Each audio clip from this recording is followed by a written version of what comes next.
आम्ही नगरातून युद्धशालेकडे चाललो. मी बाबांना विचारलं, महाराजांच्या डोळ्यांना काय झालं आहे? ते अंध आहेत बाळ. आणि म्हणूनच त्यांच्या पत्नी राजमाता गांधारी देवी सुद्धा समदुःखी होण्यासाठी डोळ्यांना वस्त्र बांधून हे जग पाहण्याचं टाळतात. राजमाता गांधारी देवी? होय, युवराज दुर्योधनाची माता. त्यांना आणखी 99 पुत्र आहेत. आता युद्धशालेत तू त्या सर्वांना पाहशीलच. महाराज पांडूंचे पुत्र पांडवही तुला पाहायला मिळतील. पांडव? होय, या राज्याचे खरे अधिकारी कौरवराज महाराज पांडू होते, पण ते अकालीच वारल्यामुळे हे राज्य त्यांचे बंधू महाराज धृतराष्ट्र यांच्याकडे आलं. त्या महाराज पांडूचे हे 5 पुत्र आहेत. त्यांनाच नगरजन पांडव म्हणतात. म्हणजे कुरुकुलात 105 राजकुमार आहेत तर एकूण 5 पांडव आणि 100 धार्तराष्ट्र. इतके राजकुमार एकमेकांशी कसे वागत असतील याचं कुतूहल माझ्या मनात निर्माण झालं. आणि 2 महाराज आणि 1 पितामह भीष्म. बाबा म्हणाले, 2 महाराज कोण? एक महाराज धृतराष्ट्र आणि दुसरे विदूर. विदूर महाराज कसे? मगाशी तर तुम्ही त्यांना गुरुदेव म्हणाला. होय बाळ, महाराज धृतराष्ट्रांचे गुरुदेव विदूर हे बंधू आहेत, पण त्यांनी राजसन्यास घेतला आहे. संन्यास? संन्यास म्हणजे काय? संन्यास म्हणजे त्यांनी सगळ्या गोष्टी सोडून दिल्या आहेत. हे राज्य, हा राजवाडा, हे वैभव यापैकी कशावरच त्यांनी अधिकार सांगितला नाही. मग ते इथे कसे राहतात? आपल्या आंधळ्या भावाचा राज्यकारभार लंगड पडू नये म्हणून. त्यांच्या प्रत्येक शब्दाला इथं मान आहे. तसाच पांडवांची माता राजमाता कुंती देवींनाही. राजमाता कुंती देवी? मी काहीतरी प्रश्न विचारणार होतो, इतक्यात कडेच्या कुंजूतून एक कोकिळ जोरजोरानं कुहू कुहू करीत अशोकाच्या झाडावरून भुरकन उडाला आणि आमच्या डोक्यावरून निघून गेला. मी त्याच्याकडे पाहिलं. मला भगदत्ताची आठवण झाली.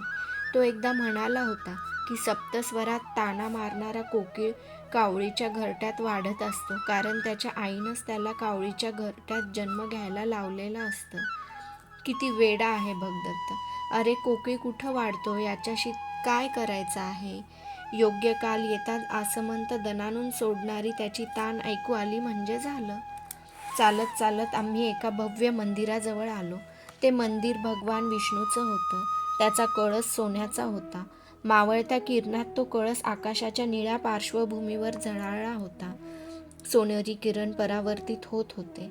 महाराजांनीच तो कळस बसविला आहे. त्या कळसाकडे बोट दाखवीत बाबा म्हणाले. मी विचार करू लागलो, या मंदिराला सोन्याचा कळस बसविणारा इथला राजा आंधळा आहे. हे अफाट वैभव त्याचं आहे, पण ते त्याला डोळाभर कधीच पाहता येत नाही. आंधळ्या राजाला एवढं वैभव देऊन ते न पाहता येईल अशी क्रूर व्यवस्था करणारं दैवच आंधळं नाही काय? 100 मुलगे आणि हे एवढं अमाप राजवैभव असलेल्या या राजाला भाग्यवान म्हणायचं की हे सगळं पाहण्यासाठी डोळे नाहीत म्हणून अभागी म्हणायचं? आपले 100 पुत्र हा आंधळा पिता कसा काय ओळखत असेल? आणि सर्वात महत्त्वाचं म्हणजे डोळे नसतानाही या एवढ्या अफाट साम्राज्यावर तो लक्ष कसं ठेवीत असेल? छे, काही काही प्रश्नांचं उत्तरच देता येत नाही. बाळ, गेल्याबरोबर गुरुदेवांना लागलीच वंदन कर. बाबांनी जाता जाताच मला सूचना केली. बाबा, कसे दिसतात हो गुरुदेव? मी औत्सुक्यानं विचारलं. कसे म्हणून सांगू? आता बघशीलच तू त्यांना. आम्ही लगबगीनं चालू लागलो. नगरातील रस्ते नगरजनांनी फुलून गेले होते. दोहो बाजूस उंचच उंच प्रासाद उभे होते. मंदिराचे कळस आकाशाच्या पोटात घुसले होते. तिथल्या घंटांनी वातावरण भारून टाकलं होतं. मार्गावरून अश्वपाल घोडे घेऊन आणि स्त्रिया घडे घेऊन पाण्यासाठी गंगेकडे जात होत्या. व्यापारपेठ्या गजबजून गेल्या होत्या. पुष्कळ चालून आल्यानंतर आम्ही एका प्रचंड लोखंडी महाद्वाराजवळ आलो. त्याच्या दोन्ही बाजूंना काळ्या रंगाच्या पाषाणांचा तट दूरवर निमुळता होत गेला होता. महाद्वारावरच्या भव्य कमानीवर त्रिकोणी भगवाध्वज फडफडत होता. द्वारपालांनी आम्हाला पाहताच वंदन केलं. आम्ही वाकून आत गेलो. ती कुरूंची युद्धशाला होती. आत सभोवताली मोठं दालनं होती. आणि मधोमध एक योजन घेराचा एक भव्य आखाडा होता. त्याचे अनेक भाग पडले होते. एका बाजूला मल्लांसाठी आखाडा होता. त्यात तांबड्या रंगाची बारीक माती गोलाकार पसरवली होती. अनेक मल्ल युवकांच्या जोड्या त्यात एकमेकांवर डाव प्रतिडाव करीत झुंजत होत्या. त्या आखाड्यात मध्यभागी एक थोराड अंगाचा गौरवर्णी युवक दंड थोपटीत गोलाकार नाचताना दिसला. त्याच्या जवळपास कोणीच फिरकत नव्हतं. हात उंचावून तो आखाडाभर थयथय नाचत होता. कर्णा, तो राजपुत्र भीम बघ, आखाड्यात कसा सर्वांना आव्हान देत फिरतो आहे. त्याच्याकडे बोट दाखवीत बाबा म्हणाले. दुसऱ्या बाजूला अश्वरोहणासाठी भव्य जागा मोकळी सोडली होती. त्या जागेत घोड्यांना रांगेत धावता यावं म्हणून चकोऱ्या आखल्या होत्या. त्यांना धावताना सतत अडथळा व्हावा म्हणून जागोजागी खंदक खणले होते. काही खंदक पाण्यानं भरलेले होते. ठिकठिकाणी उंच उंच कुंपणे उभी केली होती. अनेक युवक ते सर्व अडथळे लिलया ओलांडून घोडी शिकविताना दिसले. पूर्वेकडील बाजूला खड्ड्यांचे हात करण्यासाठी असंच पटांगण केलं होतं. त्याच्या कडेच्या सळ्यांवर विविध आकारांची चिलखतं आणि लहान मोठ्या ढाली टांगल्या होत्या. अनेक योद्धे खड्गांचा खणखणाट करीत होते. एकमेकांवर दात ओठ खात तुटून पडत होते. पश्चिमेच्या बाजूला त्याच आकाराचं एक गोलाकार पटांगण होतं. गदेच्या सरावासाठी त्यात काही युवक गदा पेलत होते. गर्जना करीत मंडलं घेत होते. शूल, तोमर, शतघ्नी यांसारखी लहान मोठी अशी अनेक क्रीडांगणं त्या भव्य जागेत तयार केली होती. सभोवतीची दगडी दालनं अनेकविध शस्त्रांनी ठासून भरली होती. त्या आखाड्यावर कुठूनही पाहिलं तरी अगदी मध्यावर दिसेल असा एक उंच व लांब रुंद असा लक्षवेधाचा दगडी चौथरा होता. त्या चौथऱ्यावर निरनिराळ्या आकारांची फुलांनी सजविलेली धनुष्य मांडली होती. एका बाजूला बाणांचे असंख्य भाते मांडून ठेवले होते. समोर अनेक लक्ष ठेवली होती. त्या चौथऱ्यावर एक सावळ्या रंगाचा युवक वीरासन घालून उजव्या पायाच्या चवड्यावर शरीर पेलून बसला होता. हातातील धनुष्यांची प्रत्यंचा त्यानं कानापर्यंत खेचली होती. एक डोळा मिटून दुसऱ्या डोळ्यांची बाहुली त्यानं बाणाच्या टोकासमोर स्थिर केली होती. त्याच्याजवळ एक सैलसर वस्त्र घातलेला, शुभ्र दाढी असलेला, डोक्यावरचे केस एकत्र बांधलेला उंच असा एक वृद्ध उभा होता. त्याची मुद्रा नदीच्या डोहासारखी शांत होती. त्या सावळ्या युवकाच्या प्रत्यंचेवरचा हात त्यानं सरळ केला. तो त्याला काहीतरी समजावून सांगू लागला. युवक ते लक्षपूर्वक ऐकत होता. बाबा त्या युवकाकडे बोट दाखवीत म्हणाले, बाळ, तोच तो पांडुपुत्र धनुर्धर राजकुमार अर्जुन. आणि त्याला सूचना करताहेत तेच ते पूजनीय गुरुदेव द्रोण. धनुर्धर अर्जुन असे ना का? पण त्याला यापेक्षा ऐटदार वीरासन नाही का घालता येणार? एक विचार माझ्या मनात येऊन गेला. गुरुदेव द्रोण मात्र अशोक वृक्षासारखे भव्य वाटत होते. त्यांच्या अंगावरील शुभ्र वस्त्र त्यांच्या उंच शरीराला शोभून दिसत होती. आम्ही आखाड्यातील मार्गानं चौथऱ्याकडे चालू लागलो. भोवतीची पटांगणं पाहून उगाच अंगातील उष्णता आपोआप वाढत असल्यासारखं मला वाटायला लागलं. आपणही आत उतरावं नि मंडल घेत आवेगानं गदेचे नि खड्गांचे प्रहार समोरच्या प्रतिस्पर्ध्यावर करावेत. आपणही नाठाळ घोड्यांना नमवून त्यांच्या तोंडातून फेस येईपर्यंत त्यांना दामटावं. हत्तीची सोंड धरून त्याला पिसळवावं आणि त्याला दमवून शेवटी त्याच्या पाठीवर आरूढ व्हावं. चौथऱ्यावर बसलेल्या त्या युवकाला दंडाला धरून उठवावं नि वीरासन कसं ऐटदार घालायला हवं हे एकदा नीटपणे त्याला दाखवून द्यावं. मल्लविद्येच्या आखाड्यात उगाच रानवट रेड्यासारखा फेऱ्या मारणाऱ्या त्या दांडगट भीमाशी हौदा खेळून त्याचीही जिरवावी. आम्ही धनुर्विद्येच्या त्या उंच चौथऱ्यावर आलो. वर बसलेल्या राजकुमार अर्जुनानं एक बाण सोडला. समोरच्या दूरवरच्या लाकडी लक्षात तो सपकन घुसला. गुरुवर्य द्रोणांनी त्याच्या पाठीवर एकदम थाप मारली आणि ते आनंदानं गरजले, साधू अर्जुना, पण जवळ जाऊन तुझा तो सुचिपर्ण बाण लक्षात कितपत घुसला आहे ते नीट पहा. अर्जुन आज्ञाधारकपणे उठला आणि दमदार पावलं टाकीत लक्षाच्या दिशेने निघून गेला. इतक्यात बाबा पुढं झाले. चौथऱ्याखालीच उभं राहून त्यांनी गुरुवर्य द्रोणांना वंदन केलं. मी गुरुवर्य द्रोणांकडे पाहिलं.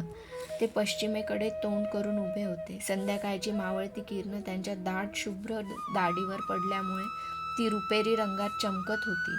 दाढीचे भरगच्च लांब सडक केस सरळ पोटापर्यंत उतरले होते. त्यातील काही बटा वाऱ्यामुळे इकडे तिकडे भुरभुर उडत होत्या. कपाळावर दंडावरनी उघड्या पोटावर भस्माचे पट्टे होते. भव्य कपाळावर वार्धक्यामुळे आठ्यांचं जाळं पसरलं होतं. नाक सरळ आणि तरतरीत होतं. त्यांच्या भुवया सुद्धा पांढऱ्या शुभ्र होत्या. त्या खालचे डोळे मात्र विलक्षण आत्मविश्वासानं तळपत होते. तरीही त्यात शांतता होती.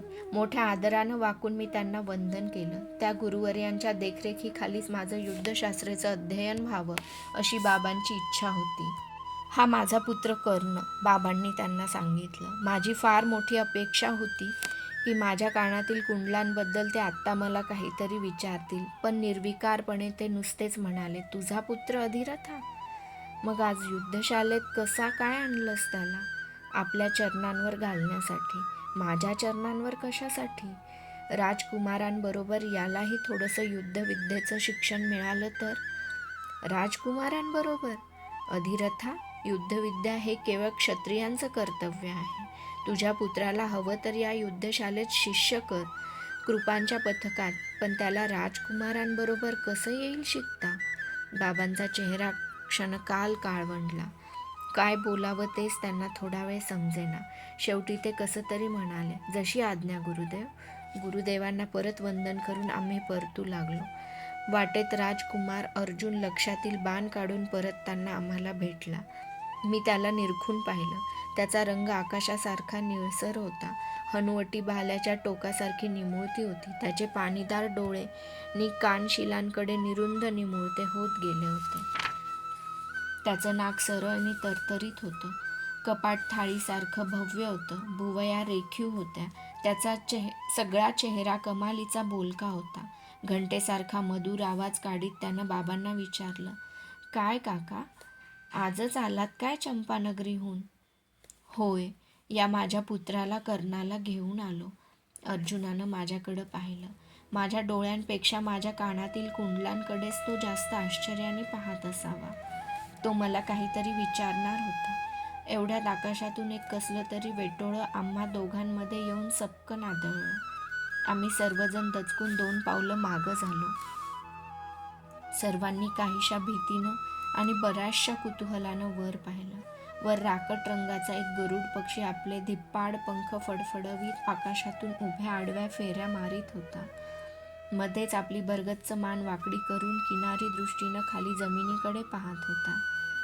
एक श्यामवर्णी भुजंग अगदी निश्चित पडला होता. त्याला परत उचलण्यासाठीच बहुधा तो गरुड आकाशात फेऱ्या मारीत असावा. आकाशातून पडल्यामुळे बधीर झालेला तो सर्प थोडा वेळ तसाच पडून राहिला, पण क्षणभरातच वळवळत त्यानं हाताच्या पंजांसारखा फणा काढला.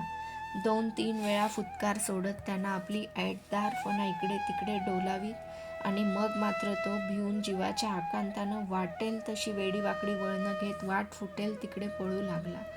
विजेच्या गतीनं राजकुमार अर्जुनानं हातातील बाण धनुष्यावर चढविला नि तो त्या सुसाट धावणाऱ्या सर्पाचा वेध घेऊ लागला. एवढ्यात चौथऱ्यावरून कोणीतरी ओरडलं, अर्जुना, हात खाली कर. त्या आवाजात मोठी शक्ती होती. अग्नीचा झटका बसल्यासारखा अर्जुनानं हात खाली घेतला. बाणाच्या वेगानं धावणारा तो सर्प क्षणार्धात कडेच्या दगडी तटात कुठं दिसेनासा झाला. चौथऱ्यावरून परत ध्वनी घुमला, अर्जुना, त्या यत्किंचित सर्पाला मारण्यापेक्षा प्रथम तुझ्या स्वतःमधल्या सर्पाला ठेचून काढ. क्रोधाचा सर्प महाभयानक असतो. दुर्बलावर हात उचलू नकोस. आम्ही चौथऱ्याकडे पाहिलं. ते गुरुदेव द्रोण होते. एक उंच पण अत्यंत सौम्य चेहऱ्याचा युवक लगबगीनं अर्जुनाजवळ आला. त्याच्या पाठीवर हात ठेवत त्यानं त्याला अत्यंत मृदू स्वरात विचारलं, असं कसं एकदम धनुष्य उचललंस पार्था? अर्जुन गप्पच उभा राहिला. मी बाबांना तो उंच युवक कोण म्हणून डोळ्यांनीच विचारलं. ते माझ्या कानाजवळ हळूच पुटपुटले, ज्येष्ठ पांडव युधिष्ठिर. क्षणार्धातच त्या भव्य आखाड्यावरचे सगळे शिष्य अर्जुनाभोवती जमा झाले. सगळेजण एकदमच त्याला काय झालं म्हणून प्रश्न विचारू लागले. मी त्या घोळक्यातून बाहेर आलो. आजूबाजूचा आखाडा बारकाईनं पाहू लागलो, कारण उद्यापासून मला तिथं शिकायचं होतं. पण एकच एक प्रश्न माझ्या मनात एकसारखा घोळत होता, मला राजकुमारांबरोबर का नाही शिकता येणार? गुरुदेव मगा म्हणाले की युद्धविद्या हे केवळ क्षत्रियांचं काम आहे. क्षत्रिय म्हणजे तरी काय? मी क्षत्रिय नाही काय? आणि नसल्यास होऊ शकणार नाही काय? माझं आणि शोनाचं नाव शाळेत नोंदवून आम्ही त्या भव्य महाद्वाराबाहेर आलो. बाबा काहीच बोलत नव्हते. शेवटी मीच त्यांना विचारलं, बाबा मला का नाही राजपुत्रांबरोबर शिकता येणार? कारण तू क्षत्रिय नाहीस बाळा, ते म्हणाले. क्षत्रिय? क्षत्रिय म्हणजे काय? तो राजकुलात जन्म घेतो तो क्षत्रिय. तू एका सूत कुलात जन्माला आला आहेस बाळा. समजविण्यासाठी त्यांनी माझा खांदा हळुवारपणे थोपटला. कुल? राजकुला जन्मणाऱ्यांना काय सहस्र हात असतात? त्यांनाच काय एवढं महत्त्व? तुला कळायचं नाही ते. उद्यापासून नियमितपणे या शाळेत येत जा. जे जे मिळेल ते शिकत जा. त्याच्या उत्तरानं माझं समाधान झालं नाही. माझं मन वेड्यासारखं महाराज धृतराष्ट्र आणि गुरुदेव द्रोण यांची तुलना करू लागलं. प्रेमभरानं माझा चेहरा आपल्या उंजळीत घेऊन आपल्या नसलेल्या डोळ्यांनी माझी कुंडलं पाहण्याचा प्रयत्न करणारे या हस्तिनापूरचे महाराज धृतराष्ट्र कुणीकडे, आणि माझ्या सुंदर कुंडलांचा साधा निर्देशसुद्धा न करणारे हे गुरुवर्य द्रोण कुणीकडे. खरोखरच या महाराजांपेक्षा हे गुरुदेव कितीतरी वेगळे वाटतात. काय तर म्हणे, दुर्बलांवर हात उचलू नकोस. सर्पाला दुर्बल म्हणणारे हे कौरवांचे गुरुदेव शहाणे की व्यवहार शून्य? त्यांना माहीत नव्हतं काय की तो काळा सर्प क्षणार्धात त्या राजपुत्र अर्जुनाला काळा निळा करू शकला असता. अर्जुन आणि माझ्यात एक सर्प पडावा ही घटना मात्र अशुभच नव्हती काय? छे, मन तरी किती विचित्र असतं. तो केवळ एक योगायोग होता. पण गरुडाला पाहिलं की मला तो शोनाचा प्रश्न नेहमीच होता तसा आठवत होता. दादा, तू जाशील का रे गरुड पक्षासारखा उंच उंच? वेड्या शोना, मी प्रत्यक्ष पाहिलं आहे की कधी कधी त्या गरुडाला सुद्धा आपल्या भक्ष्याच्या शोधासाठी कावळ्यासारखं या धरतीभोवती घोटाळावं लागतं. नाहीपेक्षा तो नक्कीच आकाशात नेहमी उंच राहिला असता. आम्ही राजवाड्यावर परत आलो. आमची वाट पाहत शोन तसाच दालनात बसला होता. त्याच्या शेजारीच अमात्य वृषवर्मा उभे होते. संध्याकाळची धुसर छटा त्या सगळ्या राजवाड्यात पडल्यामुळे तो आकाशासारखा भव्य पण उदास वाटत होता. मी, अमात्य, बाबा आणि शोन राजवाड्याच्या दक्षिण दिशेच्या एका दालनात गेलो. बाबा त्या दालनात राहत असत. त्या दालनाला पूर्वेकडे कडच्या बाजूला एक गवाक्ष होतं.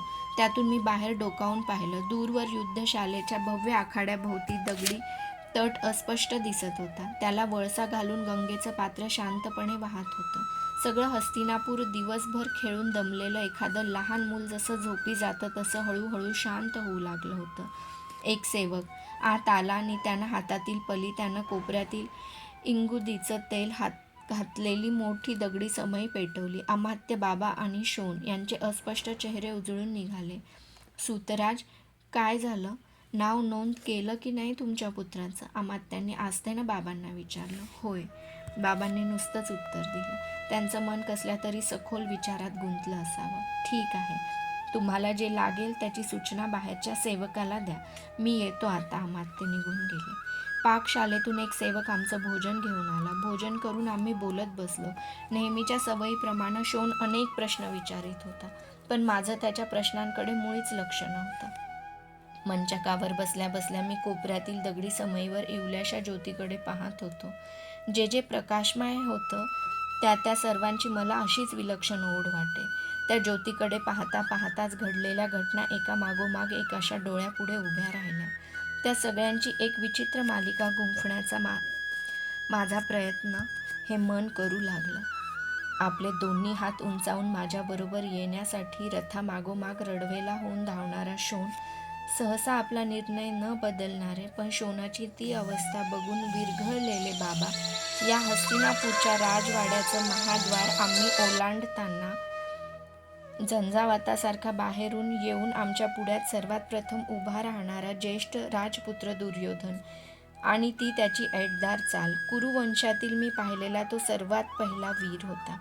किती आस्थेनं माझ्या कुंडलांबद्दल त्यानं स्वतःचं मत सांगितलं. माझ्या खांद्यावर हात ठेवून तो किती आत्मीयतेनं माझ्याकडे पाहत होता. बस, राजपुत्र असावा तर तो दुर्योधनासारखा ऐटदार. माझा चेहरा उंजळीत घेऊन तो आपल्या हाताच्या स्पर्शानं पाहणारे त्याचे वडील महाराज धृतराष्ट्र राजवाड्याच्या समोरील तलावाच्या शुभ्र कमळासारखे दिसणारे विदूर, आम्हाला येथपर्यंत पोहोचवायला येणारे कौरवांच्या अफाट साम्राज्याचे अमात्य वृषवर्मा, आपल्या तालात वेड लागल्यासारखे मल्लविद्येच्या आखाड्यात एक पाय वर करून मंडल घेणारा भीम, वेंदळ्यासारखं विरासन घालून धनुर्धराचा आव आणणारा अर्जुन, ज्याच्या मनाचा काहीच थांगपत्ता लागत नव्हता, ते सागरासारखे गुरुवर्य द्रोण, लहान वयातच प्रौढांसारखा बोलणारा युधिष्ठिर, माझं मन चाळा म्हणून उगाचच युवराज दुर्योधन आणि अर्जुन, महाराज धृतराष्ट्र आणि गुरुदेव द्रोण, विदुर आणि युधिष्ठिर यांची तुलना करण्याचा प्रयत्न करू लागलो. पण त्या कुणाचीच एकमेकांशी तुलना होत नव्हती. सगळे कसे स्वतंत्र आणि आपलं असं वेगळं अस्तित्व असलेले होते. जगात किती प्रकारची आणि कशा कशा स्वभावांची माणसं आहेत कोण जाणे. कुणाच्या कल्पनेतून ती निर्माण होतात, कशासाठी ती निर्माण होतात, या जगाचा तो कल्पक कारागीर तरी कोण आहे. त्याचा हे सगळे मासले निर्माण करण्यात काय हेतू असावा. कारण एकासारखा दुसरा इथं दिसत नाही आणि दिसला तरी असत नाही. छे, या प्रश्नांची कधीच आणि कुणालाही संगतवार उत्तरं देता येणार नाहीत.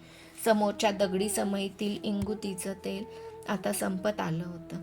तिची ज्योत मंदावत होती. शोन केव्हाच झोपी गेला होता. दिवसभराच्या प्रवासानं आणि राजनगरीतल्या पायपिटीनं थकलेले बाबाही निद्राधीन झाले होते.